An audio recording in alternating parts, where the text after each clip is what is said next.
साधावया भक्ती काज नाही लाज धरेत ऐसी आसी शरण जावे शक्ती दिवेन म्हणजे भीष्मपण केला खरा भीष्मपण केला खरा धनुर्धरा रक्षिले ऐसी आसी शरण जावे शक्ती दिवेन म्हणजे तुका मने साक्ष हती तो म्या चित्ते धरेला ऐसी आसी शरण जावे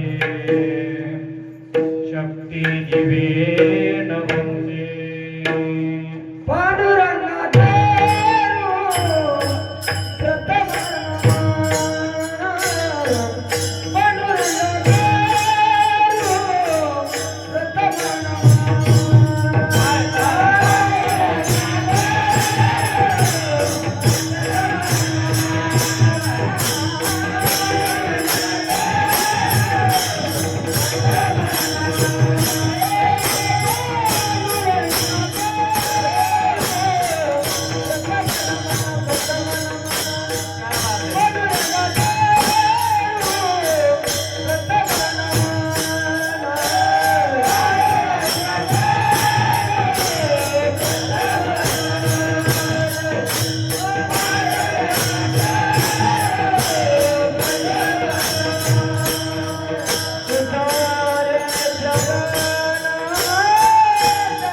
त्यांच्या कृपादाने कथेचा विस्तारू बाबाचे सद्गुरु दास तुका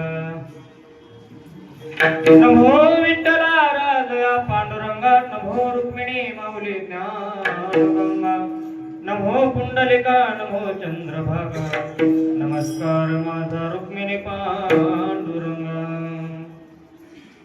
अलंकापुरी रम्य सिंहासनस्थं पदं भुजतेजस्प्रदेक प्रदेशं विदिन्द्रादिदेवस्तास्तु यमानं समाधिस्थं मूर्ति भज ज्ञानदेव ओम नमो ज्ञानेश्वर करुणाकरा दयाळा तुमचा अनुग्रह लादलो पावन झालो चराचरे नमो सद्गुरु तुके ज्ञान दीपा नमो सद्गुरु सच्चिदानंद रूपा नमो सद्गुरु भक्त कल्याण मूर्ती नमो सद्गुरु भास्कर पूर्ण कीर्ती सेवे लागी सेवक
तुमच्या लागलो निजचारा अभो स्वामी तुके देवा यावरी न करावा अवेरू आता नवो रंगभूमिका जे कीर्तने उभी होती लोका ताळ मृदंग श्रोते देखा तया नमन दंडवत मस्तक हे पायावरी या वारकरी संतांच्या साधावया भक्ती काज साधा वया भक्ती काज नाही लाज धरीत ऐसियासी शरण जावे शक्ती दिवे न वंचे प्रस्तुत प्राप्त प्रसंगी संप्राप्त कीर्तन रूपी सेवेकरता उपस्थित केलेला अभंग महाराष्ट्र भूषण वैराग्याची मूर्ती चिन्मय स्वरूप अधिकार संपन्न वारकरी संप्रदायाचे महामेरू वारकरी संप्रदायाचे कलशस्थानी विराजमान असणारे तुमच्या आमच्या संसारासाठी स्वतःच्या संसाराला लाथळणारे तुमच्या आमच्या संसारासाठी स्वतःच्या संसारावर पाणी सोडणारे देहू निवासी श्रीमंत श्री जगद्गुरु तुकोबारे यांचा चार चरणांचा जीवनामध्ये भक्ती केल्याच्या नंतर ती जी भक्ती भगवंताला आवडते आणि त्या भक्ती साधून घेण्यासाठी भगवान परमात्मा लाज सोडतो असं वर्णन करणाऱ्यातला आजचा अभंग अभंग जगद्गुरु तुकोबारे यांचा आहे सेवायक गुरुडे धोडोपंत दादासाहेबांची आता जशी दादासाहेब बुद्धी देतील त्याप्रमाणे एक तासभर चिंतन मांडण्याचा प्रयत्न अधिकारानं पाहायला गेलं तर मी कुठलं काही कीर्तनकार नाही ना कुठला अधिकारी नाही पण तुम्हा सर्व सज्जन वर्गांच्या प्रेमापोटी आणि तुम्हा सर्वांच्या आशीर्वादाने आहे अभंग जगद्गुरु तुकोबारे आजच्या अभंगामध्ये भगवान परमात्मा भक्ती साधून घेण्यासाठी लाज सोडतो असं वर्णन करतात. अभंगाला स्पर्श करण्या अगोदर अल्पसह पर्याय देणं वक्त्याचं आद्य कर्तव्य असतं. त्या न्यायाप्रमाणे अनेक वर्षाच्या नियमाप्रमाणे सालाबाद प्रमाणे चालत असलेला हा अखंड हरिनाम सप्ताह दोन पर्व काळावर आहे. एक भगवान पंढरीश परमात्मा यांच्या मंदिराचं वर्धापन दिनानिमित्त चालत असणारा हा अखंड हरिनाम सप्ताह आणि शारदीय नवरात्र महोत्सवावर चालत असलेला हा अखंड हरिनाम सप्ताह. आणि अखंड हरिनाम सप्ताहातील मला वाटते 11 दिवसाचा सप्ताह आहे आणि 11 दिवसाच्या सप्ताहातील आजचा हा 7व्या दिवसाची सेवा तुम्हा सर्व गावकऱ्यांच्या वतीनं व तुम्हा सर्व श्रोते वर्गांच्या वतीनं माझ्याकडे आलेली आहे. आमचे गायक आधी करून सकलांच्या चरणावर नतमस्तक करतो आणि सेवेला सुरुवात असताना साधा वया भक्ती का भगवान परमात्म्याची भक्ती करत असताना ती भक्ती भगवंताला आवडल्याच्या नंतर ती भक्ती साधून घेण्यासाठी भगवान परमात्मा तुमच्या आमच्या घरी काम करायला लागतो महाराज. काम करत असताना मनामधली कुठलीच लाज धरत नाही असं तुकोबारा प्रथम चरणामध्ये बोलत असताना म्हणतात. आणि दुसऱ्या चरणामध्ये येत असताना तुकोबारा म्हणतात ऐसी आसी शरण जावे शक्ती जीवेन वंची. त्या देवाला शरण गेलं पाहिजे. कोण्या देवाला? जो भगवान परमात्मा भक्ताचे काम करत असताना लाज धरत नाही त्या देवाला शरण गेलं पाहिजे असं तुकोबारा सांगतात. आणि भगवान परमात्मा नेमकं काय करतो? एका भक्ताची प्रतिज्ञा पूर्ण करतो आणि एका भक्ताचं रक्षण करतो. भीष्म पण केला खरा धनुर्धरा रथिले. मग तुकोबाराला साधक मंडळी म्हणायला लागली महाराज तुम्हाला काही साक्ष आले का? तेव्हा तुकोबारा म्हणतात तुका मी साक्ष हाते तो म्या चित्ते धरेला ऐसी आसी शरण जावे शक्ती जीवे नवंचे. अभंगाचा सरळ सरळ भावार्थ माझ्या अल्पशा बुद्धीप्रमाणे संपलेला आहे. माझा हेतू हा नाही की बाबा अभंगाचा हाच अर्थ होतो असा झाल्याच्या नंतर अभंगाचा अर्थही बदलत असतो. जगद्गुरु तुकोबाराच्या अभंगाचा सरळ भावार्थ ठेवला तुमच्या पुढे. याच्या मागचं कारण असं आहे उद्या कोणी दत्ताभाऊला म्हणू नये मग दादा तुम्ही महाराजांना बोलवलं पण महाराजांना पूर्ण अभंग सोडवलं नाही, अभंग सोडून देऊन गेले असं तुम्ही म्हणू नये म्हणून अभंगाचा सरळ भावार्थ तुकोबारा आहे. प्रश्न पडतो ना कोण तुकोबारा आहे? ज्यांनी स्वतःचा संसार तुमच्या आमच्यासाठी लाथाडीला संसार केला षडूर्मीचा. कोण तुकोबारा आहे? ज्यांनी वडील मेले तरी खंती केली नाही, बाप मेला न कळता नव्हती संसाराची चिंता, विठू तुझे माझे राज नाही दुसऱ्याची. विचार करा गुरु तुकोबाराचे वडील मेले, एक पत्नी अन्न करता मेली, दावणीचा बैल मेला. हे सर्व घडलं तरी तुकोबारा एका ठिकाणी बोलत असताना म्हणतात देवा बरं केलंस म्हणले, बरे केले देवा निघाले दिवाळे. दिवाळं का नसे बरं केलंस म्हणे का? हे जर सुखाचा असला असतं तर मी त्याच्यामध्ये गुरफटलो असतो आणि तुझ्यापासून दूर गेलो असतो. कारण का करिता बरोबरी दुरावर सिदुरी. जेवढी आपण संसारामध्ये सुख प्राप्ती पाहायला लागलो तेवढं आपण भगवंतापासून लांब जातो. म्हणून तुकोबारा म्हणतात देवा एवढं जरी झालं बरे केले देवा. दुष्काळे आटीला द्रव्य नेला मान, स्त्री अन्न करता मेली. बरं केलंस म्हणजे माझं सर्व काही गेलं म्हणून तुझ्या भजनामध्ये ते लागायला लागलो. तुकोबारा भजन करायला लागले. तुकोबारा भजन करत असताना काही गावांमध्ये नास्तिक लोक असतात त्यांनी पाटलाकडे गेला म्हणजे पाटील तुकोबाराच्या भजनामुळे आम्हाला त्रास व्हायला लागले, तुकोबाराच्या भजनामुळे त्रास व्हायला लागलेले. मला इथं बसलेल्यांनी प्रत्येकानं सांगावं भजनानं त्रास होतो का समाधान प्राप्त होतं? समाधानता प्राप्त होतं. आपल्या संसारामध्ये समाधानता आहे का मला? कुठपर्यंत ही पहा संसार बाबा मला तेवढा अनुभव आला नाही संसाराचा, पण तुम्हाला सर्वांना अनुभव आलेला आहे. सर्व एकापेक्षा मोठे अनुभवान आहात. विचार करा मला संसारामध्ये सुख आहे का? अहो संसाराची मूळ पाहत असताना कसे संसार दुःख मूळ चहूकडे इंगळ, चौकडे इंगळ असणारा संसार आहे. आणि त्या संसारामध्ये आपण सुखाची शोध करायला लागलो तर सुख सापडणार आहे का? नाही बाबा, सुख सापडणार नाही. तुकोबारा म्हणतात बरं केलं, बरे केले देवा निघाले दिवाळे. बरं केलंच म्हणे सगळं जाऊ दे. तुकोबारा यांचं भजनामुळे समाजाला त्रास व्हायला लागले असे नास्तिक लोकांना पाटलाकडे सांगितलं. पाटलांनी जगद्गुरु तुकोबाराकडे आले. तुकोबाराला म्हणायला लागले तुकोबारा तुम्हाला जर भजन करायचं असेल ना तर गावाचा त्याग करा, नाही केलं तर तुम्हाला गावात राहायचं असेल ना तर तुम्ही भजन सोडून द्या. विचार करा बाबा तुकोबाराच्या जागी जर आपण असलो असतो तर काय केलो असतो? तुकोबाराच्या जागी आपण असलो असतो तर काय केलं असतं? भजन सोडून दिलं असतं. भजन सोडलं नाही तुकोबाराने. तुकोबारा उलट म्हणले बाबा देवा ज्या पाटलाच्या बळावर मी गावामध्ये राहत होतो, ज्या पाटलामुळे मी भजन करत होतो, अनेक लोकांना माझा विरोध केला तरी मी डगमगलो नव्हतो, पण आज ज्या पाटलाच्या जीवावर मी गावामध्ये भजन करत होतो तो पाटील माझ्यावर कोपलेला आहे. कोपला पाटील गावीची ही लोक, आता माझं भीत कोण घाले, कोणाच्या जीवावर आम्ही राहावं. आणि तुकोबारा गावच्या बाहेर गेले आणि देवाला म्हणाले आता दिसू नये जना ऐसे करी का नारायण. तुकोबारा डोंगरामध्ये जाऊन भजन करायला लागलेले, तुकोबारा भजन करायला लागले आणि भजन करत असताना तुकोबरायला भगवंत प्राप्ती होते आणि तुकोबराय नित्य आनंदाने भजन करायला लागले. पण एके दिवशी या संसाराला त्रासलेले गावातले काही लोक, काही मंडळी माझ्या जगद्गुरु तुकोबरायाकडे गेले. तुकोबरायला म्हणायला लागले, महाराज आणि या संसाराला त्रासलेलो आहोत, आम्ही या संसाराचा जाच आम्हाला झालेला आहे आणि या संसाराला त्रासून आम्ही तुमच्याकडे आलो, आम्हाला काहीतरी मुक्तीचा मार्ग सांगा. काय मी उद्धार पावेन, काय कृपा करील नारायण, ऐसे सांगा तुम्ही संत जन करा समाधान चित्त माझे.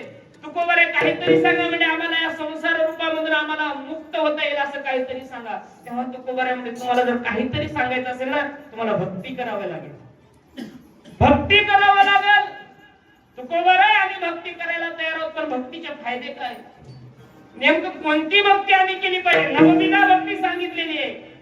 तुकोबराय म्हणे नवविधा भक्तीपैकी तुम्ही कोणतीच भक्ती करू नका, फक्त तुम्ही नामचिंतनाची भक्ती करा.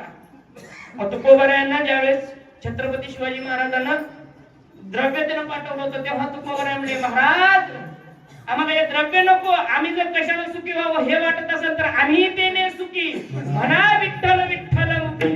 तुम्ही फक्त विठ्ठल विठ्ठल म्हणा, आम्ही त्याच्यानं सुखी आहोत. तुमचे एरवी ते धन ते मज प्रत्येकी समान. तुम्हाला जर भगवंत प्राप्ती पाहिजे असेल तर तुम्हाला नामचिंतन करावं लागेल. मग तुकोबराय आम्ही कोणतं नामचिंतन करावं. अहो या मृत्यू लोकांमध्ये असं सांगितलं जातं 33 कोटी देवता सांगितलेले आहे, आम्ही नेमकं कोण्या देवाची भक्ती केलं पाहिजे. तुकोबराय म्हणले, बाबा मी ज्या देवाची भक्ती केलो त्या देवाची भक्ती करा. मग तुकोबराय तुम्ही नेमकं कोण्या देवाची भक्ती केला. तेव्हा तुकोबराय म्हणतात, आपुला तो एक देव करून घ्यावा, देणे विन जीवा सुख नो हे. सांगतो तुम्हासी भजारी विठ्ठला, नाही तरी गेला जन्म.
भजारे विठ्ठला, नाही बनलो तर नाही तरी गेला जन्म वाया. बाबा तुमचा जन्म वाया जाईल. तुकोबराय तुम्ही त्या भगवंताचं नामचिंतन केलं, तुम्ही त्या भगवंताचं नामचिंतन केलं, पण ते नामचिंतन कसं केलं, कशी भक्ती केली तुम्ही. तुकोबराय म्हणे, भक्ती आम्ही केली सांडोनी उद्वेग. आम्ही भक्ती केली, उद्वेग सांडला. कोणता उद्वेग होता, संसार रूपी नावाचा उद्वेग तुकोबरायाने सांडला आणि त्या भगवंताची भक्ती करायला लागले. आणि भक्ती करत असताना तुकोबरायाला साधक मंडळी म्हणायला लागली, देव तुकोबराय तुम्ही भगवंताचं नामचिंतन केलात ना, त्या नामचिंतनानं काय काय होतं हो. अहो नामाच्या बळावर असं सांगितलं जातं, नामाच्या बळावर तरता येतं महाराज. हा भव सिंधू, हा भव सागर तरता येतो. तरणे सागर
सागर करायचं असेल तर चिंता करण्याची काय गरज आहे म्हणत नामाची सांगड बांधा म्हणजे सांगड बांधा रे नामाची भवसागर करायचं असेल तर नामाची सांगड बांधली पाहिजे नामचिंतन केलं पाहिजे तुकोबर आहे तुम्ही नामचिंतन केलं पाहिजे ना नामाच्या बरोबर आणखी काय होतं तुकोबर आहे म्हणजे करती हा भरवसा नाम धारके ताटासा तुकोबर आहे तर शिक्का मारून दाखवलं महाराज सहीला तेवढं प्राधान्य नसतं पण शिक्क्याला प्राधान्य असतं बाबा तुकोबाने शिक्का मारला नाम धारके ताटासा आहे आणि या नामापुढे काळाची काही सत्ता चलत तुका बने काळ आता करू न शके फळ तुकोबाने सांगितलं काळ आमच्या पुढे सलाम गुलाम करी तुकया घरी रावत असे काळाचे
जेने केला हा पुरुषार्थ तुम्ही म्हणाल नाम घेतल्याच्या नंतर यमाला कंब सुटतो म्हणताना महाराज याला काही पुरावा आहे का याला पुरावा नामदेवरायांचा देतो नामदेवरायांच्या जीवनातला पुरावा आहे एकदा काळानं 2-4 व्यक्तींचे नाव निघाले काळ नेण्यासाठी त्यांच्या गावाकडे निघाला पण कसं आहे गावात काळ येण्याच्या अगोदर लोकांना कळालं होतं की आपल्याला नेण्यासाठी काळ येणार आहे आपल्याला नेण्यासाठी काळ येणार आहे हे लोकांना कळालं आणि त्यावेळेस आषाढीची वारी चालू होती आणि ते लोक महाराज नीट निघाले वारीकडे म्हणजे आषाढीच्या वारीला निघाले आणि नामदेवरायाची दिंडी गाठवली आणि नामदेवरायाला म्हणायला लागले महाराज आम्हाला वाचवा महाराज आम्हाला वाचवा नामदेवराय म्हणाले नेमकं झालं काय काही नाही म्हणजे आमचं वॉरंट निघाले काळ आम्हाला नेण्यासाठी येणार आहे आम्हाला आता तुम्ही वाचवा नामदेवराय म्हणे तुम्हाला वाचवतो म्हणे पण तुम्हाला भजन करावं लागेल ते साधक मंडळी म्हणे महाराज तुम्ही म्हणाल ते आम्ही करू मग तुम्हाला आधी माळ घ्यावी लागेल त्यांनी बारीक बारीक माळा घेतल्या नामदेवराय म्हणे बारीक माळावर जमणार नाही मला मोठी माळ महाराज ते रुतल तर काय नाही घ्या म्हणले मोठे माळी घेतले असले टपरे महाराज त्या माळीची जर दुहेरी करून बसला महाराज तर मी स्मरण अशा टप्पूची माळी घेतले नामचिंतन करा बोला पुंडलिक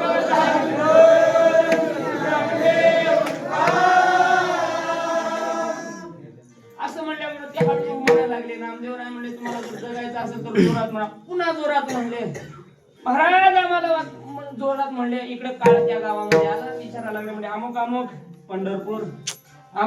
पंढरपूर प्रत्येकाची चौकशी केली प्रत्येक जण पंढरपूर तेव्हा यमदूत म्हणायला लागला, हे कधी सप्त्याला जात नव्हते, गावात भजन असलं तर जात नव्हते, आता अचानक पंढरपूर कसं काय? एवढा बदल एका रातातून एवढा बदल कसं काय? यमदूताला प्रश्न पडला. यमदूत निघाले कुठं? त्यांना घेण्यासाठी पंढरपूरला. पंढरपूरला यमदूत आले आणि त्या यमदूताला हा साधक मंडळी पाहिल्याने म्हणले, महाराज आम्हाला नेण्यासाठी काळ आला.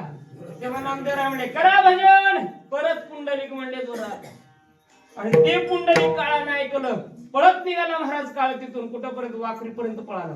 परत आला. नामदेवराय आता म्हणले, बाबा हो परत आणखी काळ आलेला आहे, मग काय करावं महाराज? करा पताका वरी. पताका वरी केल्याबरोबर यमदूत पळाले. महाराज यमदूत पळाले आणि यमधर्मारामध्ये गेले आणि यमधर्माराला म्हणाले, ए यमदादा, ए काळा काळ नेमी, काय झालं रे? तुम्ही तर त्या 4 व्यक्तींना आणण्यासाठी गेला, काय करावं म्हणले? महाराज ते 4 व्यक्ती पंढरपूरला गेलेत म्हणले. मग पंढरपूरला जाऊन आणायचं, तुम्हाला जाणं शक्य नाही का? थोडीच तुम्हाला एसटीचं तिकीट लागणार आहे का? रेल्वेचं तिकीट नाही? तुम्हाला जाणं शक्य नाही का? का भिशी लागणार नाही तुम्हाला? त्यांनी म्हणले, महाराज आम्ही पंढरपूरला गेलो होतो. मग ते नामदेवरायच्या दिंडीमध्ये आहेत म्हणे. बरं बरं, काय करतात? काय नाही म्हणले, त्यांनी माळा घातल्यात गळामध्ये. आणखी काय? काय नाही म्हणे, आम्ही दिसलो की नामाचा जय घोष करतात.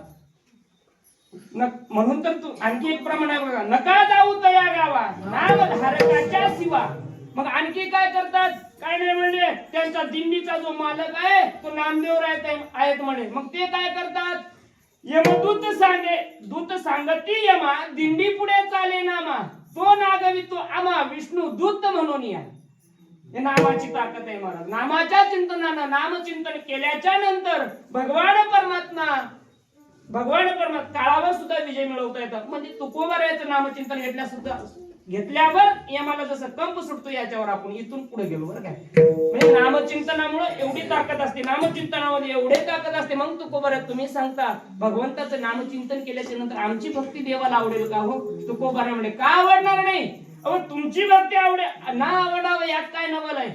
अहो माझ्या भगवंताला एका वेशीच्या मुलीची सुद्धा भक्ती आवडली, एका वेशीच्या मुलीची भक्ती आवडली. नव्हे तुच्छ कुळामध्ये जन्माला आलेल्या सेना महाराज म्हणा, आधी करून तुकोबाराय असतील, अशा अनेक संतांची भक्ती आवडली.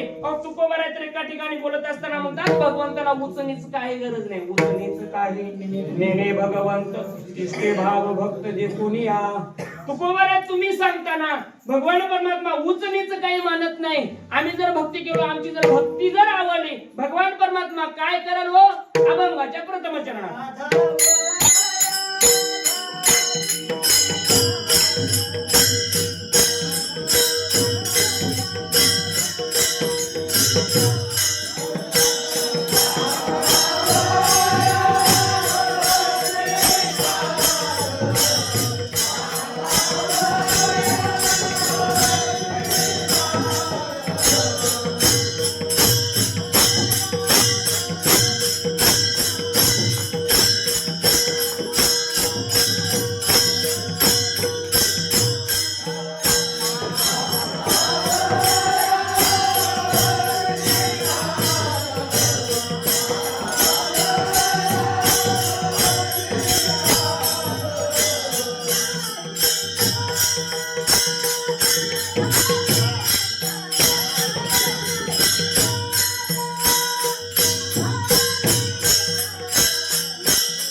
भगवान परमात्मा काय करेल तेव्हा तुकोबरे म्हणतात, साधा बया भक्ती काज नाही लाज धरीत. तुकोबरे प्रमाण देऊन चालणार नाही म्हणले. काही पुरावा आहे का? तर कसं आहे बाबा, कोर्टामध्ये केस टाकल्याच्या नंतर पुराव्याशिवाय लढता येत नाही. आज इथं माझ्यासाठी हायकोर्ट बसलेलं आहे. आता हायकोर्टामध्ये पुरावा नाही दिलो तर केस कसं मी जिंकल? त्याच्यासाठी पुरावा देणं गरजेचं आहे. अनेक संतांचे तुम्हाला पुरावे पाहायला भेटतात. त्यापैकी मी 1-2 पुरावे देण्याचा प्रयत्न करतो. सेना महाराज नावाचे आपल्यामध्ये संत होऊन गेले. सेना महाराज नावाचे संत होऊन गेले. ते सेना महाराज त्या काळामध्ये बिदरच्या बादशाकडे मालिश करण्यासाठी होते. म्हणजे तुमच्या राज्याचे जे बिदर आहे त्या बिदरच्या बादशाकडे मालिश करण्यासाठी सेना महाराज होते. आणि सेना महाराज बिदरच्या बादशाकडे मालिश करण्यासाठी होते. आणि एके दिवशी रात्री संध्याकाळी 1 वाजता बिदरच्या बादशाला पाठीमध्ये त्रास सुरू झाला. आणि तो त्रास एवढा व्हायला लागला की बादशाला काही सहन झालं नाही. बादशानं लगेच प्रधानाला बोलवलं. प्रधानजी. प्रधान हजर. प्रधान म्हणतो, जी क्या हुआ? कुछ नहीं, मेरे पीठ में दर्द हो रहा है, मालिश करने के लिए सेना को बुलाओ. प्रधानानं सांगितलं म्हणे, राजे हुजूर या वेळेला रात्रीचे 1 वाजलेले आहेत. या वेळेला सर्वजण झोपलेला असतात. कोणाच्या घरला जावं आम्ही? कोणाला उठवावं? सेनाला या टाइमला उठवावं हे बरोबर नाही. तुम्ही कसं तरी 1 तास 2 तास सहन करा. कारण का ब्रह्ममुहूर्तावर सर्वजण जागी असतात. त्यावेळेस सेनाला सांगणं सोपं जाईल. तुम्ही 1-2 तास सहन करा. रात्री 1 वाजता त्रास सुरू झालेला होता. बादशाला प्रधानाला असं बोलल्याबरोबर बादशाह होकार दिला आणि बादशाह परत झोपण्याचा प्रयत्न केला. पण बादशाला काही झोप येत नाही. त्या अलंगडावर बादशाह व्हायला लागला तरी झोप येत नाही. कसं तरी 2 वाजेपर्यंत बादशाहनं सहन केलं. पण 2 वाजता परत प्रधानाला बोलवलं. प्रधान. परत प्रधान हजर म्हणले, प्रधान आता मला सहन करणं शक्य नाही. आता तू काय कर, सेनाला जाऊन बोलावून आण. सेनाला बोलावून घेऊन ये असं सांगितल्याबरोबर महाराज प्रधानानं बादशाहची आज्ञा समजून प्रधान सेना महाराजाच्या घराकडे येतो. आणि सकाळची वेळ आहे. सकाळचे 3 वाजलेले आहेत आणि पहाटेचे 3 वाजलेले आहेत. त्या वेळेला प्रधान सेना महाराजाच्या घरावर थाप मारतो आणि दरवाजा उघडला जातो. म्हणजे सेना महाराजाच्या पत्नीनं दरवाजा उघडते. उघडल्याबरोबर पाहते तर प्रधान समोर आहे. प्रधान म्हणायला लागला, म्हणजे सेना कुठे आहे? सेना महाराजाच्या पत्नीने सांगितलं, म्हणजे मालक आताच उठले, स्नान वगैरे केले, आता विधी चालू आहे, पूजन चालू आहे. पूजा झाल्याच्या नंतर मी सेना महाराजाला पाठवून देतो, तुम्ही जा गड्या. प्रधान परत निघाला आणि परत निघाल्याच्या नंतर सेना महाराज पूजेला बसलेत. आता सेना महाराजांची पूजा म्हणजे तुमच्या आमच्यासारखी असेल का बाबा 1-2 मिनिटात उरकणार? आपली पूजा म्हणजे आपलं पुढचं नियोजन बघून पूजा आहे. ज्या दिवशी रिकाम पण असेल त्या दिवशी 3-3 तास ही पूजा चालते. आणि ज्या दिवशी जर 5 मिनिटात उरकायचं असेल तर एकदाच उचललं टाकलं की काढलंच. कोणाची लाज कोणाला, कोणाची बुकी कोणाला काय देणं घेणं नाही. आपली भक्ती अशी आहे. पण सेना महाराज भक्ती करायची महाराज असं सांगितलं जातं.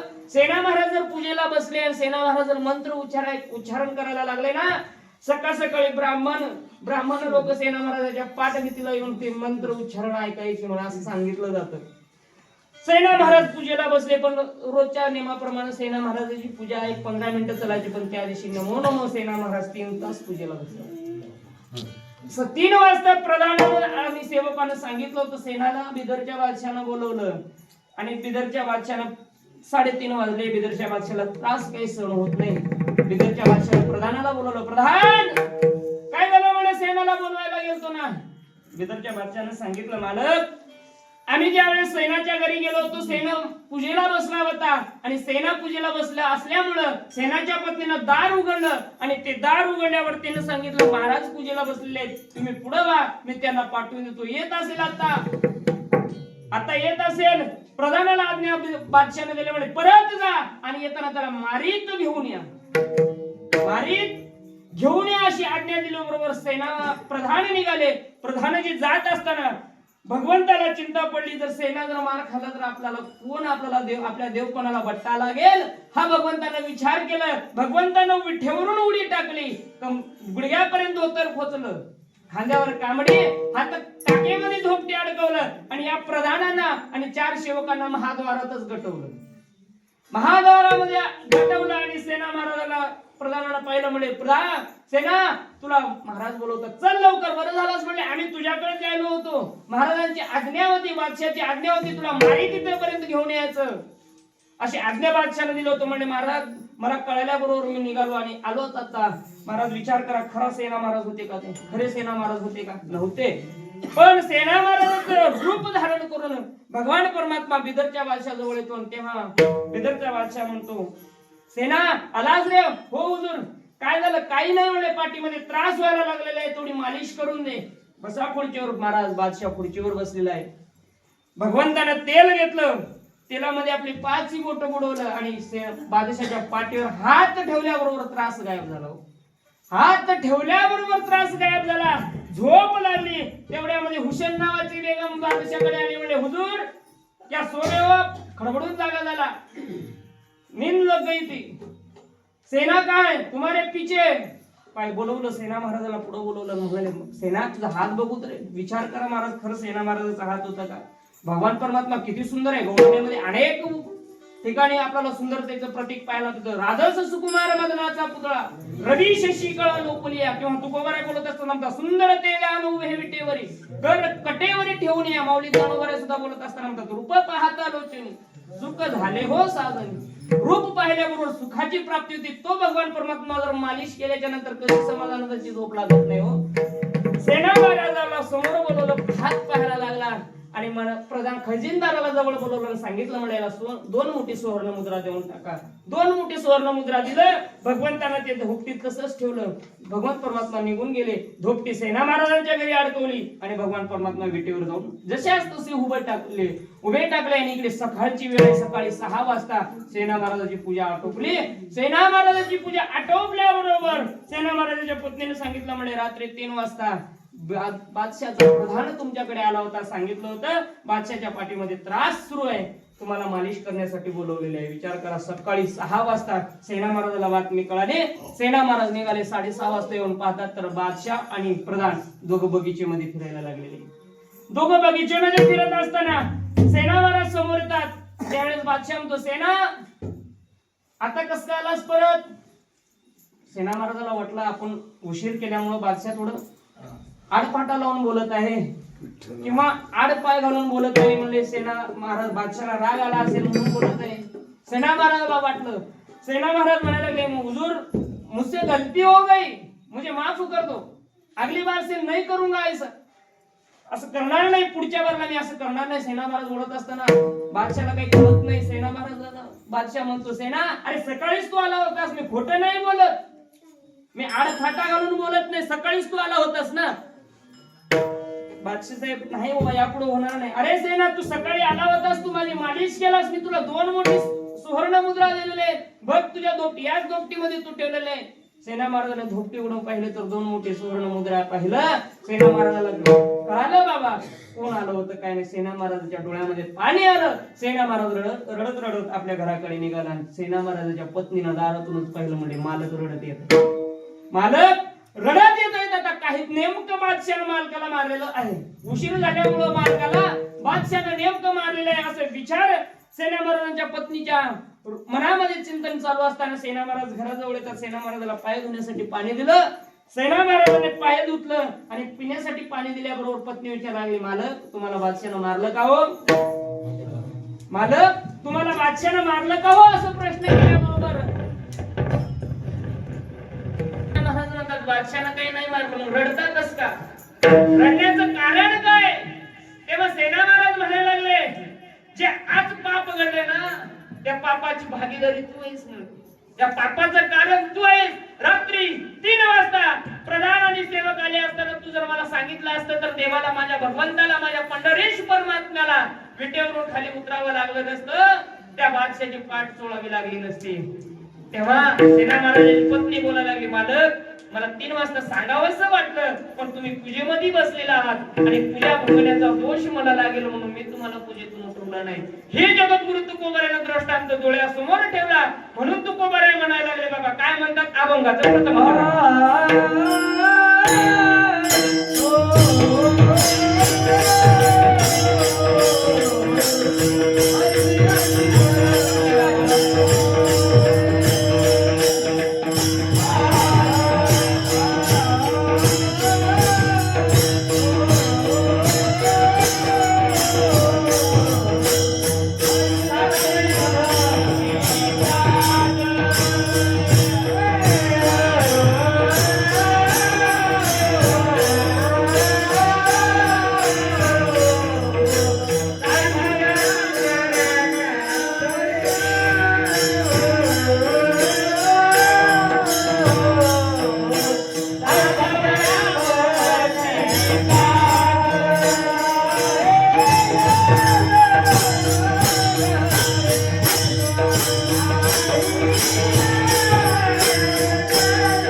लाज धरली नाही का?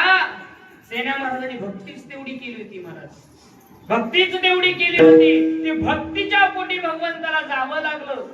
सेना महाराजांना सांगितलं होतं का, देवा मी तुमच्या पूजा करत आहे, तुम्ही माझ्या नावावर जाऊन या? नाही महाराज, सांगायची गरज नव्हती. न सांगता कामे करी.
किंवा आणखी एक तुकोबारायचं प्रमाण आहे, चित्ती नाही आस त्याचा पांडुरंग दास, असे भक्ताची घरी कामे न करी. कामे न करी म्हणजे काम करतो पण सांगायची गरज नाही. भगवंताला सांगण्याची गरज राहिली नाही महाराज कामासाठी. महाभारतामध्ये एक आलेला उदाहरण आहे, महाभारतामध्ये आलेलं उदाहरण आहे, भगवान श्रीकृष्ण परमात्मा आणि अर्जुन दोघं तीर्थयात्रा करत करत करत करत फिरत फिरत फिरत काम्यपणामध्ये पोहोचले. आता काम्यपणामध्ये पोहोचल्याबरोबर बाबा असं काय काय जागेचं ताकद असते, ज्या जागेत आपण गेलो तसंच आपल्याला निर्माण होतं. काम्यपणामध्ये अर्जुन गेल्यामुळे अर्जुनाला तिथं काम निर्माण झालं. अर्जुनाला काम निर्माण झालं आणि काम निर्माण झाल्यामुळे अर्जुन म्हणायला लागला, इथे मनामध्ये म्हणतो बरं का, इथे जर माझी सुभेद्रा जर राहिली असती तर बरं झालं असतं, माझी सुभेद्रा जर राहिली असती बरं झालं असते. अर्जुनानं मनात बोलत आहे आणि भगवान अर्जुन रथावरून खाली उतरून थोडं पुढे गेलं की भगवंतानं रूप पालटलं आणि सुभेद्रावरून अर्जुनावर त्या काम्यपणामध्ये फिरायला लागले. फिरत फिरत फिरत झालं सर्व काही झालं. तीर्थयात्रा अर्जुनाची संपली. तीर्थयात्रा करून अर्जुन परत घरी आला. पाय धुण्यासाठी पाय दिलं, सुभेद्रानं पाणी दिलं, पाय धुतले, पिण्यासाठी पाणी दिलं, तरी सुभेद्रेकडे अशी टक लावून अर्जुनजी पाहायला लागले. सुभेद्रानं विचारलं, म्हणले मालक काय केलंय आज आल्यापासून माझ्याकडेच बघता नेमकं झालं काय? काही नाही का सुभद्रा, त्या दिच्छासारखी तू आज दिसत नाहीस म्हणले. कोण्या दिच्छासारखी? काम्यपणामध्ये जशी तू दिसत होतीस त्याच दिवसासारखी आज दिसत नाहीस. सुभद्रा मनामध्ये म्हणते मी तर गेली नाही. लगेच अर्जुनजीला प्रश्न केला, म्हणजे कोण होती ती? कोण होती सांगा म्हणे. दोघांचं भांडण पेटलं एवढं टोकाला गेलं की अर्जुन मारायला लागले. अर्जुन मारणार तेवढ्यामध्ये भीम आपले युधिष्ठिरानं धरलं. धर्मराज धर्मराजानं धरलं म्हणे अर्जुना तुझं आणि तिचं पटत नसेल तर तिला तिच्या माहेरी नेऊन सोड म्हणले तिचा बाप तिला सांभाळायला तयार आहे. पण मग असं लोकांच्या मुलीला मारणं शोभत नाही. नेमकं झालं काय काही नाही म्हणले मी तिला सहज म्हणलं त्या तिच्यासारखी तू दिसत नाही. मग तिनं मी म्हणलं कोण होती ती एवढ्यावरच वाद झाला ना. म्हणले हिच्या भावाला बोलव पाठवून दे माहेरी. आता भीमदादाला सांगावं लागते का भीमदादाने लगेच फोन केला. त्या काळचा फोन म्हणजे नामचिंतन केल्याबरोबर बरोबर श्रीकृष्ण भगवान परमात्मा हजीर झाले. काय झालं म्हणे काही नाही म्हणे तुमचा लाडका भक्त अर्जुन आणि तुमच्या लाडक्या बहिणीचं भांडण झाले ते बघा म्हणले. अर्जुन ज्या खोलीत होत त्या खोलीकडे कृष्ण भगवान परमात्मा आले. सुभद्रा ही त्या खोलीत होती. अर्जुनाने विचारलं म्हणले कृष्णाने विचारलं म्हणले अर्जुना काय झालं म्हणलं भांडण होण्याचं कारण. काही नाही देवा मी फक्त सुभद्रेला एवढंच म्हणलं पर्वतीच्या सारखी तू दिसत नाही एवढ्यावरच आमचं भांडण झालं. देवाच्या लक्षात कारस्थान आली. आता सगळी लक्षामध्ये कारस्थान आली. देवाने सांगितलं म्हणे सुभद्राताई तुम्ही बाहेर जा मी अर्जुनाचा राग शांत करतो. अर्जुन सुभद्रेला बाहेर काढून गेला ना. अर्जुन कृष्ण भगवान परमात्मा अर्जुनाला म्हणायला लागले अर्जुना काय झालं रे. काही नाही देवा मला तुम्हाला आता काही जास्त बोलत नाही. तुम्हाला सांगितलं म्हणजे घेऊन जा तुमची बहीण. कृष्णाने सांगितलं अर्जुना तसं जमत नाही भांडण करू नये. दोघं पती पत्नी एका मनानं राहावं. काय सांगू म्हणले देवा मी सहज म्हणलं तू त्या तिच्या सारखी दिसत नाही. संतीने सांगितलं कोण होती ती ही नव्हती तर होती कोण देवा. अर्जुन खाली मुंडी घालून देवाला बोलत आहे. भगवंतानं रूप पालटलं म्हणजे अर्जुना थोडं मुंडी वरी करून बघ म्हणले. अर्जुनाने अशी मुंडी वर करून पाहिलं तर काय साक्षात त्या दिवशी सुभद्रा समोर होती. हा म्हणले हे रूप पाहिजे होतं मला. तेवढ्यामध्ये भगवंतानं डोक्यावरचा पदर टाकला खाली कट मारलेली सुभद्रा पाहिली अर्जुनानं. देवा त्या दिवशी सुभद्रा तुम्ही झालतात का. हो म्हणले अर्जुना त्या दिवशी मी सुभद्रा झालो होतो कारण तू भक्ती एवढी केला होता. त्या भक्तीच्या पोटी तुझ्या मनामध्ये आलेलं काम निर्माण झालं होतं आणि ते काम पूर्ण करण्यासाठी मला सुभद्रा व्हावं लागतं. म्हणून तू खूप बरे म्हणतात साधा वया भक्ती काद नाही लाज धरेत. भगवान परमात्मा भक्ती साधून घेण्यासाठी लाज धरत नाही. एकदा सखुबाईसाठी सुद्धा तिचं रूप धारण करून तिच्या पतीचे काम वासना सुद्धा पूर्ण केलं होतं भगवंतानं केलं ना. सखुबाईचं रूप धारण करून सासूनं जे सांगितलं ते भगवंतानं केलं. अनेक काम केलं सखुबाईच्या इथं. झाडून काढण्याचं काम केलं सारून काढण्याचं काम केलं. सासूरास सुद्धा सोसला महाराज. सखुबाईच्या सासूच्या हाताखाली भगवंतानं सासूरास सुद्धा सोसला. कशाच्या बळासाठी मला फक्त भक्ती होती महाराज. भगवंताला दुसरं काही लागत नाही हो. काही नव्हे एक भावाची कारण तुका म्हणे आण विठोबाची. मी शपथ घेऊन सांगतो माझ्या देवाला दुसरं काही लागत नाही फक्त तुमचा भाव लागतो. पण आपण सध्या तेच द्यायला तयार नाही भगवंताला. हो आपली भक्ती एवढी झालं आपलं भजन एवढं झालं ते म्हणतात का औषधाला कमी नाही पण गुन्हा यायला तयार नाही. असं अवस्था झालेली आहे. भक्ती भरपूर झालेली आहे पण फलश्रुती काही नाही. फलप्राप्ती काही व्हायला तयार नाही. आपण अनेक प्रकारची भक्ती करायला नानाविध भक्ती आपण चालू केली पण त्या भक्तीचं फळ आपल्याला प्राप्त होत नाही. फक्त भगवंताला तुमचा पैसा लागत नाही. नलगे मुक्ती धन संपदा. देवाला एवढं घेत देवाला तुमचं धन लागत नाही ना पैसा लागत नाही ना तुमचं काही लागत नाही. फक्त तुमचा भाव भगवंताला लागतो आणि त्या भावाच्या बळावर भगवंताला आकळलं जातं. माऊली ज्ञानोबा सुद्धा बोलत असताना म्हणतात हरिपाठामध्ये भाव बळे आकळे हे रवी नाकळे परतळे आवळे तै सारे. भगवान परमात्म्याला जर आकळायचं असेल तर भावाच्या बळावर आकळता येतं. दुसरं कितीही तुम्ही नाना साधना करा भगवान परमात्मा आकळत नाही. फक्त तुम्ही भाव द्या. भावाच्या बळावर भगवान परमात्मा आकळला जातो. मग तुम्ही सांगता भगवान परमात्म्याला भक्ती आवडल्याच्या नंतर लाज धरत नाही. मग तुम्ही त्या देवाला आणखी काही केलं का तेव्हा तुकोबरा म्हणे बाबा त्या देवाला तुम्ही शरण जा.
ऐतिहासिक शरण जावे शक्ती दिवे नावांची कोणाला शरण गेलं पाहिजे महाराज विठ्ठल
I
जो भगवान परमात्मा भक्ताची भक्ती साधून घेण्यासाठी लाज धरीत नाही त्या देवाला शरण गेलो पाहिजे. अगोदर कोणी गेलंय का? अगोदर कोणी गेलंय का? मला दोन उदाहरणं तुमच्या पुढे ठेवता येतात या विषयावर. एक महाभारतातलं आहे, एक रामायणातलं आहे. महाभारतातलं उदाहरण आहे, पांडवांनी कौरवांचं युद्ध खेळणं चालू झालं. पांडवांनी सर्व काही पणाला लावलं आणि सर्व हरले. सर्व हरल्याच्या नंतर धर्मराजानं मान खाली घातली, स्वतःही दास झाले. धर्मराजा म्हणला आता हा खेळ बंद करा, माझ्याकडे लावण्यासाठी पणाला लावण्यासाठी आता माझ्याकडे काही उरलं नाही. पण कौरवाच्या पक्षामध्ये शकुनी नावाचा मामा होता. शकुनी मामानं सांगितलं म्हणे, धर्मराजा तुझ्याकडे पणाला लावण्यासाठी एक गोष्ट राहिलेली. धर्मराजा म्हणला मामा माझ्याकडे काही नाही, राज्य पणाला लावलं, आम्ही सर्व भाऊ दास झालो, आणि काय उरलं मग आमच्याकडे? अरे तुम्ही जे 5 पांडवांची जी पत्नी आहे द्रुपदी ती राहिली म्हणे, तिला लावा. धर्मराजा म्हणला देवा मामा कसं लाव म्हणे, ती आमच्या 5 जणांची पत्नी आहे, थोडीच माझी एकट्याची. माझी एकट्याची असली असती तर मी लावलं असतं, पण 5 पांडवांची आहे, मी लावणार नाही. शकुनी मामानं पटवून दिलं म्हणे, धर्मा एखाद्या वेळेस जर नवस जर तू जिंकलास तुला तुझं पूर्ण राज्य प्राप्त होईल, तुझं दास्यत्व सुटल. शकुनी मामा असं बोललं, थोडं धर्मराजाला पटलं. धर्मराजा 4 भावांचा विचार न घेता पणाला लावलं, युद्ध खेळलं, परत हारला. जे नको व्हायला होतं ते झालं, जे दुर्योधनाला पाहिजे होतं ते झालं. दुर्योधन उड्या मारायला लागला आणि म्हणायला लागला, द्रौपदी आमची दासी झालेली आहे, दासी. दुःशासनाला सांगितले, दुःशासना जा म्हणजे आपल्या दासी द्रौपदीला बोलवून. दुःशासन ज्या महालामध्ये माझी द्रौपदी माता मेकअप करत म्हणा, विंचरून फणी वगैरे करत असताना दुःशासन तिथं जातो, द्रौपदी तुला माझ्या राजानं, माझ्या मोठ्या भावानं दुर्योधनानं तुला बोलवलेलं आहे. कौरवे पांचाल सभे माझे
दुःशासनानं परत गेला, दुर्योधनाला सांगितलं म्हणे, दादा ती यायला तयार नाही म्हणे. काय करू? काही नाही दुःशासन, आता जा म्हणे, परत तिचे केस धर आणि तिला ओढीत ओढीत ओढीत धर्म मंडपामध्ये आण, सभेमध्ये आणायचं सांगितल्याबरोबर दुःशासन गेला. द्रौपदी मातेचे केस पकडला, ओढत फरफटत करत करत करत करत सभेमध्ये आणून उभं केलं. आणि सभेमध्ये आणून उभं केल्याबरोबर द्रौपदी मातेनं दुर्योधनाला बोलले, ए दुर्योधना मातलास म्हणे, तू आता तुझा पापाचा गडा भरत आलेला आहे. अरे तुझ्या मोठ्या भावाची असणारी पत्नी आहे मी पत्नी, आणि हिंदू धर्मामध्ये असं सांगितलं जातं बाबा आपल्यापेक्षा भावापेक्षा मोठ्या भावाची जी पत्नी असते ना ती आपल्या माईप्रमाणे असते. विचार कर, तू तुझ्या आईचे केस धरून वळत आणल्यासारखं झालेलं आहे आज तुला.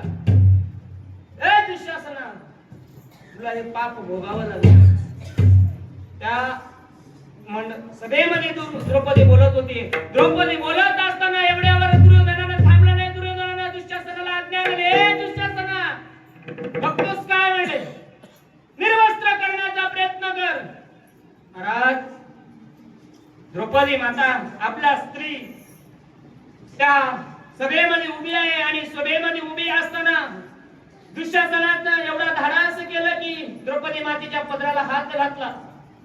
द्रौपदी मातेच्या पदराला हात घालून दुःशासन ओढण्याचा प्रयत्न करतोय. तेवढ्यामध्ये द्रौपदी मातेने आपले दोन्ही हात पदराला धरले. दोघांची ओढाओढ चालू आहे आणि ओढाओढ चालू असताना त्या सभेमध्ये सिंहासारखे असणारे द्रौपदी मातेचे 5 पती होते आणि द्रौपदी मातेला वाटलं यांच्या ताकदीच्या बळावर मी सोडल्या जाईल. द्रौपदी मातेनं त्या 5 पांडवांकडे पाहिलं तर 5 जणांच्या माना खाली झाल्या होत्या, कारण त्यांनी अगोदरच दास्यत्व स्वीकारलं होतं. द्रौपदी मातेला कळालं आता यांच्यातून या तावडीतून मला माझे पती सोडवणार नाही. या सभेमध्ये वयोवृद्ध तपोवृद्ध ज्ञानवृद्ध असणारे महात्मे भीष्माचार्य, कृपाचार्य, द्रोणाचार्य, कर्ण, निकर्ण असे अनेक रथी महारथी युद्ध करणारे आहेत. हे तर मला सोडवतील म्हणून त्यांच्याकडे पाहायला लागली. त्यांचेही माना खाली झाले.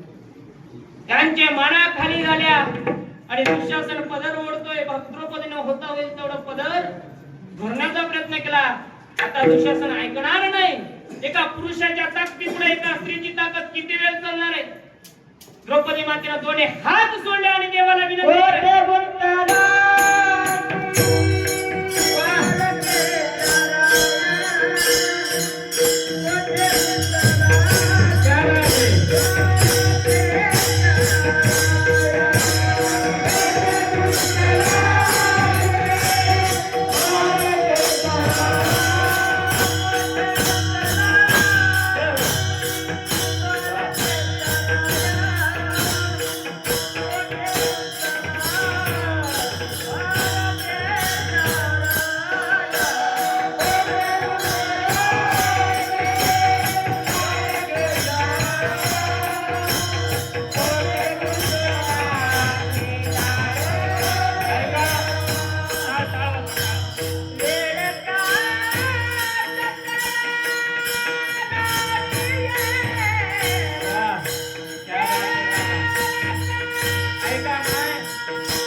खाली झाले या सभेमधले वयोवृद्ध तपवृद्ध ज्ञानवृद्ध असणारे ते सोडवतील, पण त्यांची शक्ती कामाला आली नाही.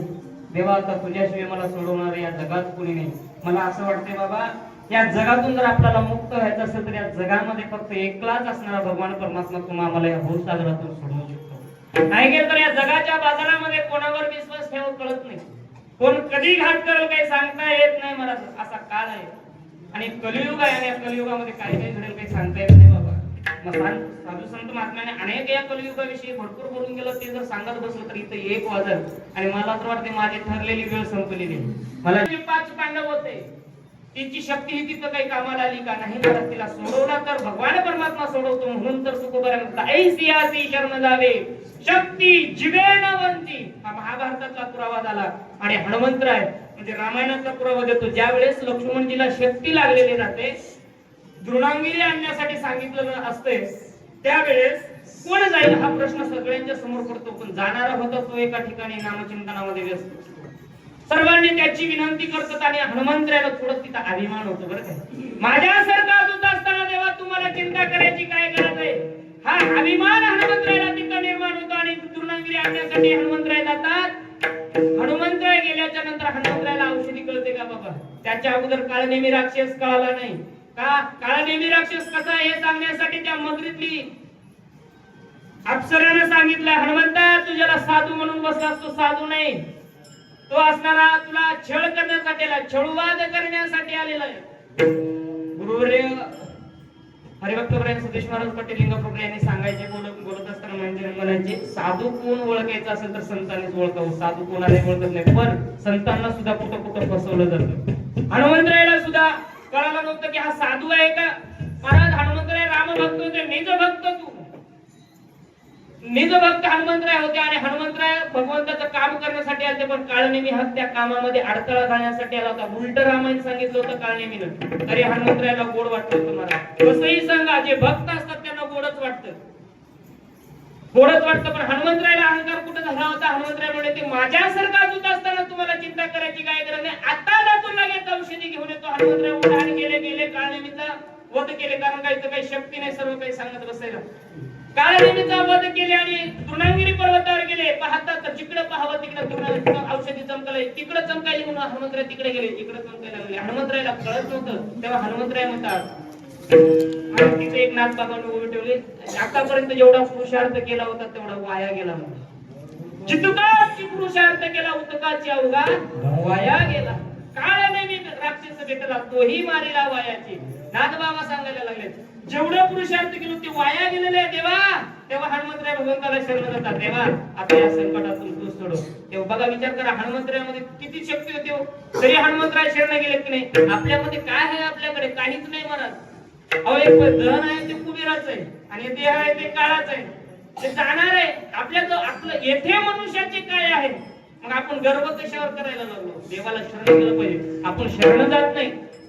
आपण देवाला कोणाचाही विचार करा महाराज, कोणी शरण जायला तयार नाही. स्वतः मालक व्हायला तयार आहे, पण दास व्हायला कोणी तयार नाही. म्हणून तुकोबा म्हणतात, त्या देवाला शरण गेलं पाहिजे. हनुमंतरायासारख्या संतांनी शरण जावं. द्रौपदी सारख्या बहिणीने सुद्धा त्या भगवंताला शरण गेलं. म्हणून तुकोबा म्हणतात, ऐसी आसी शरण जावे शक्ती जिवे नवची. शरण गेल्याच्या नंतर काय करतो ती गोष्ट अभंगाच्या तृतीयेच्या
भीष्म पण केला खरा, एका भक्ताची प्रतिज्ञा पूर्ण केली, एका भक्ताचं रक्षण केलं. भीष्माचार्याची प्रतिज्ञा कोणती होती? भगवंताला हातामध्ये शस्त्र धरायला होती आणि भीष्माची प्रतिज्ञा पूर्ण केलं आणि अर्जुनाचं अनेक ठिकाणी भगवंतानं रक्षण केलेलं आहे.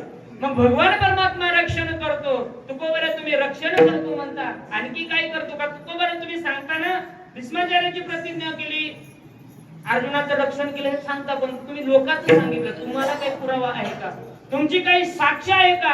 ही गोष्ट तुकोबर आहे अभंगाच्या तुका म्हणे साचे हाती, तुका म्हणे साचे हाती,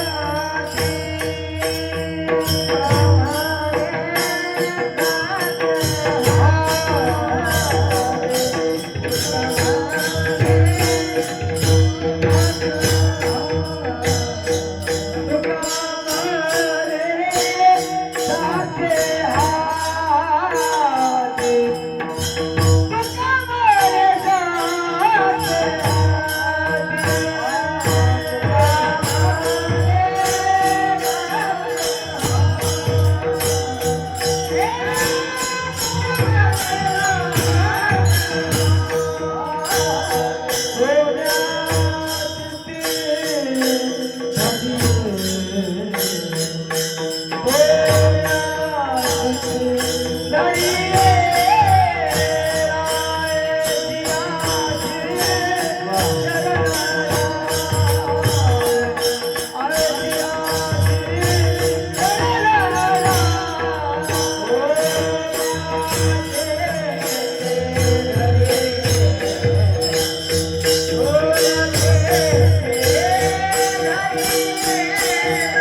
जगद्गुरु तुकोबाराय शेवटी बोलत असताना म्हणतात मला साक्ष आलेले तू काय म्हणे साक्ष तुम्या चित्ते धरेला मला साक्ष आलेले तुकोबारायचं जीवनचरित्र पाहत असताना मला वाटते अनेक उदाहरण मला तुमच्या पुढे ठेवता येतात पण त्यातल्या मधलं एक थोडकस उदाहरण ठेवतो छत्रपती शिवाजी महाराज जगद्गुरु तुकोबारायच्या कीर्तनात आहेत ही बातमी यवनांना कळाली आणि छत्रपती शिवाजी महाराजांना पकडण्यासाठी यवन आलेले आणि यवन आलेले ही बातमी जगद्गुरु तुकोबारायला कळली आणि तुकोबाराय म्हणाले देवा माझं कीर्तन चालू असावं तुझ्या भक्ताचं कीर्तन चालू असावं ते श्रवण कीर्तनात बसावं आणि त्यांच्यावर ही अवस्था यावं देवातून तुकोबारायचं भांडण लागलं आणि तुकोबाराय ते भांडणामध्ये विजय झाला आणि भगवंतानं छत्रपती शिवाजी महाराजांचं रूप धरलं आणि यवनांना तिथून बाजूला नेलं जगद्गुरु तुकोबारायचं चरित्र तुकाराम चरित्रामध्ये असं सांगितलेलं आहे त्या यवनाची अवस्था भगवंतानी बेहाल करून सोडलं महाराज बोरीच्या काट्यामध्ये नेऊन अडकवलं होतं असं सांगितलं जातं चरित्रामध्ये म्हणजे विचार करा ते साक्ष तुकोबारायला आलं होतं मला अशा अनेक उदाहरणं अनेक पुरावे तुमच्या तुकोबारायच्या जीवनात या उदाहरणाला मोठंही करून सांगता येतं छोटंही करून सांगता येतं तुकोबाराय म्हणतात तू का म्हणे साक्ष हाती तुम्या चित्ती धरली अगदी देवाला मी चित्तामध्ये धरलं खरं तर सांगू का देवाला ठेवण्याची जागा जी आहे ना मला हृदय बंदी खाना केला आत विठ्ठल कोंडीला किंवा साखर धरिला पंढरीचा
जनाबाई म्हणत असताना म्हणतात धरिला पंढरीचा दूर गळा बांधून या दूर हृदय बंदी खाना केला आत विठ्ठल कोंडीला साठविला राहे हृदय संपुष्टी बाहेर दापोटे मूर्ती उभा त्या भगवान परमात्माला ठेवायचं असेल तर आपल्या चित्तात ठेवा आणि त्याच भगवंताला शरण जावा जगामध्ये व्यवहारात जगत असताना या कलियुगामध्ये शरण कोणाला जावं हा मोठा प्रश्न आहे आणि या कलियुगातून आपल्याला सोडवणारा तो पंढरीश परमात्मा एकटाच त्याला शरण गेलं पाहिजे कालच महाराजांनी सांगून गेलेले आहे त्या भगवंताला शरण जर गेलं तर महाराज भागलिया मत वाहते कडिये त्यांची आणि जोडे सर्व सुख हे कोण सांगतात महाराज ते संत सांगतात ते संत कोणते ज्ञानेश्वर माऊली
राजा